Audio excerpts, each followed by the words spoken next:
Hola amigos, bienvenidos a Protestantes Madrileños, 5 siglos de historia, un programa presentado por el Consejo Evangélico de Madrid. Este que les habla, Manuel Cerezo.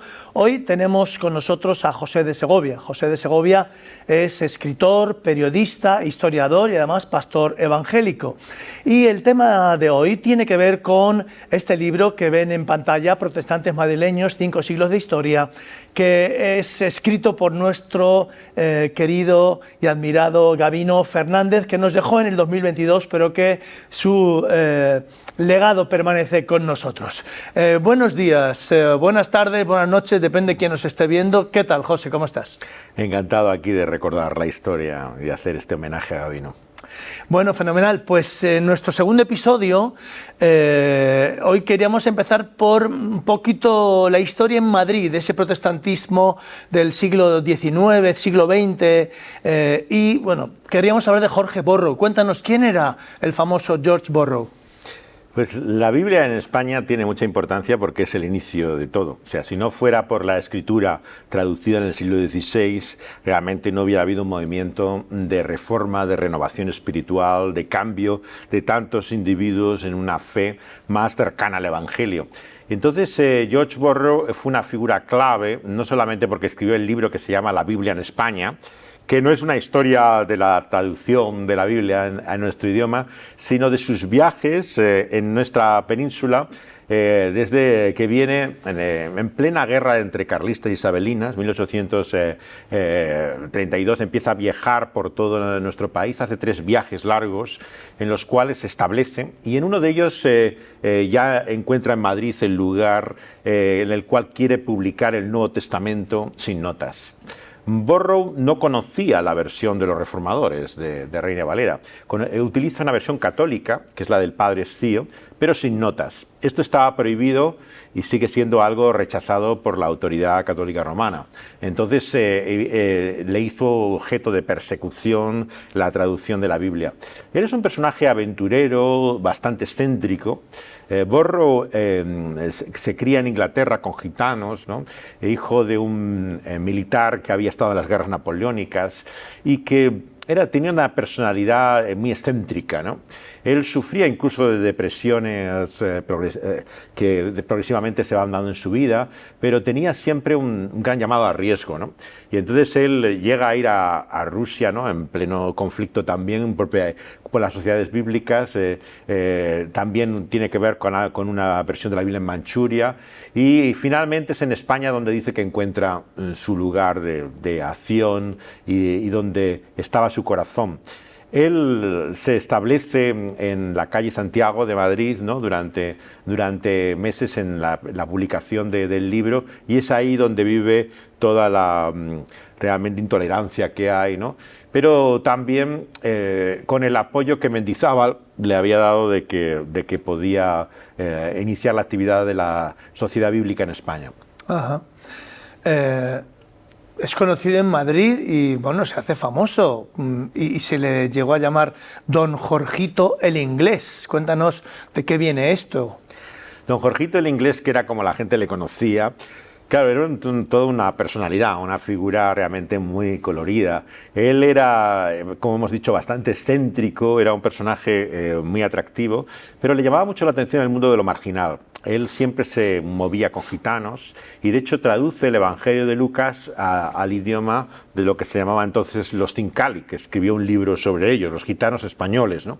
Y entonces él enseguida se empapa de toda su lengua, la forma que hay, y los utiliza siempre como guía allá donde va con las Biblias, ¿no? Él se mueve tanto en ámbitos como podía ser el de Mendizábal, de autoridades reconocidas, ¿no? Como con la gente realmente más marginal que había en Madrid, ¿no? Y eso le hace un personaje tremendamente conocido, ¿no? Aparece incluso en películas como la que estamos viendo de fondo de Pedro Lea, del Bosque del Lobo, que hace López Vázquez. Aparece un personaje que es el trasunto de él en esta escena, entrando en una posada con Biblias, ¿no? Y que le preguntan qué viene a hacer allí, ¿no? Él realmente tiene un impacto en la historia española tan grande que Manuel Azaña, el presidente de la República, decide traducir él mismo el libro de él. La Biblia en España está traducida por él, ¿no? Entonces, la influencia que tuvo fue tremenda en nuestro país, ¿no? Sí. ¿Y qué pasó con ese Nuevo Testamento que él imprimió ahí en Madrid? Pues fueron confiscados todas las copias y de hecho lo siguieron persiguiendo porque él logró salvar algunas que se lleva a La Mancha, donde va de pueblo en pueblo, y le persiguen por allá. En Galicia misma llegan a tener algunas copias que le toman de las que lleva él. Sin embargo, fue allí el único foco donde encontró cierta tolerancia en Galicia y desde donde finalmente en su último viaje se establece, ¿no? Él acaba su vida en Inglaterra, en Oulton, donde se casa. El periodo más largo probablemente lo pasó en Sevilla, que está establecido, pero Madrid tenía un lugar muy especial para él. Han sido escritores también que viven en nuestro país, como Llamazares, ¿no?, el que ha escrito regularmente sobre él. Manuel Rivas en Galicia ha escrito también bastante sobre Borro. De hecho, su libro sobre la quema de libros comienza con la escena de la muerte de Borro en su casa y los recuerdos que tiene en España y de la persecución de la Biblia, ¿no? Así que nuevamente la cultura española actual ha redescubierto esta historia que estaba olvidada, realmente sepultada a lo largo de los siglos, de cómo entró la Biblia sin notas en nuestro país, ¿no? Has hablado de la sociedad bíblica. Cuéntanos un poquito la historia de la sociedad bíblica y cómo llega esa sociedad bíblica a España a través de él también, pero ¿hoy continúa la sociedad bíblica o las sociedades bíblicas? La sociedad bíblica se convierte realmente en la madre de todo el movimiento protestante en Madrid, ¿no? Porque fue Menier Curie, un francés, el que estaba antes incluso de que vinieran los primeros exiliados en el 1868. Él se reúne con ellos en Madrid y finalmente hace los contactos con las autoridades para intentar conseguir incluso el local de la primera iglesia protestante. Él logra abrir una oficina. Borro había tenido una en la calle del Príncipe, que llega a establecer, pero cuando surge la primera iglesia en Madrid ya había una oficina de la sociedad bíblica. Al principio no era siquiera un despacho, era en una tienda de sombreros que tenían en la misma calle del Parlamento, ¿no?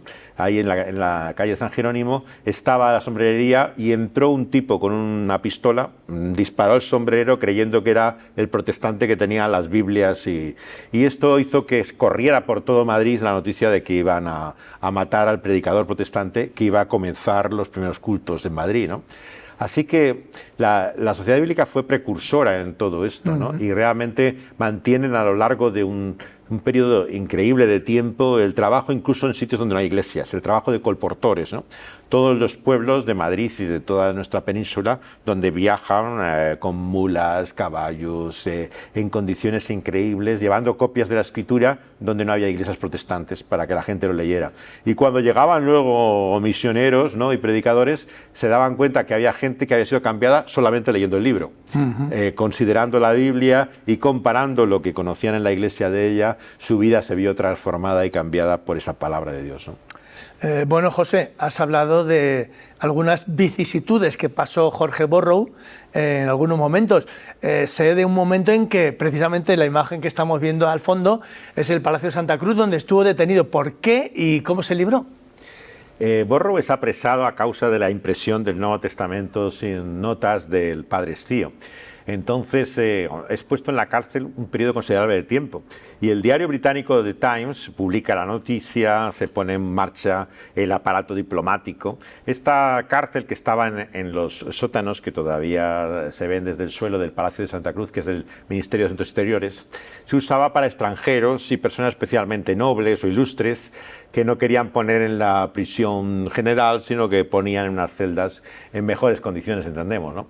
Entonces, él fue detenido 3 veces en España y de hecho él, tuvo grandes problemas siempre por la distribución de la Biblia. Era su único delito en el cual él se vio inmerso, ¿no? Y fue gracias, claro, a su ciudadanía británica que pudo salir de la cárcel de Madrid, ¿no? Pero en ese momento que vivía en la calle Santiago, ¿no?, cuando hace el Nuevo Testamento, él, que era un hombre que no se dejaba fácilmente desanimar, ¿no?, intenta con los que le ha quedado marcharse a La Mancha y continúa allí su labor, donde vuelven otra vez a detenerle. O sea, porque realmente era perseverante. Bueno, pues muchas gracias, José. Amigos, terminamos este programa de hoy y nada, les esperamos en el próximo. Muchas gracias, que Dios les bendiga.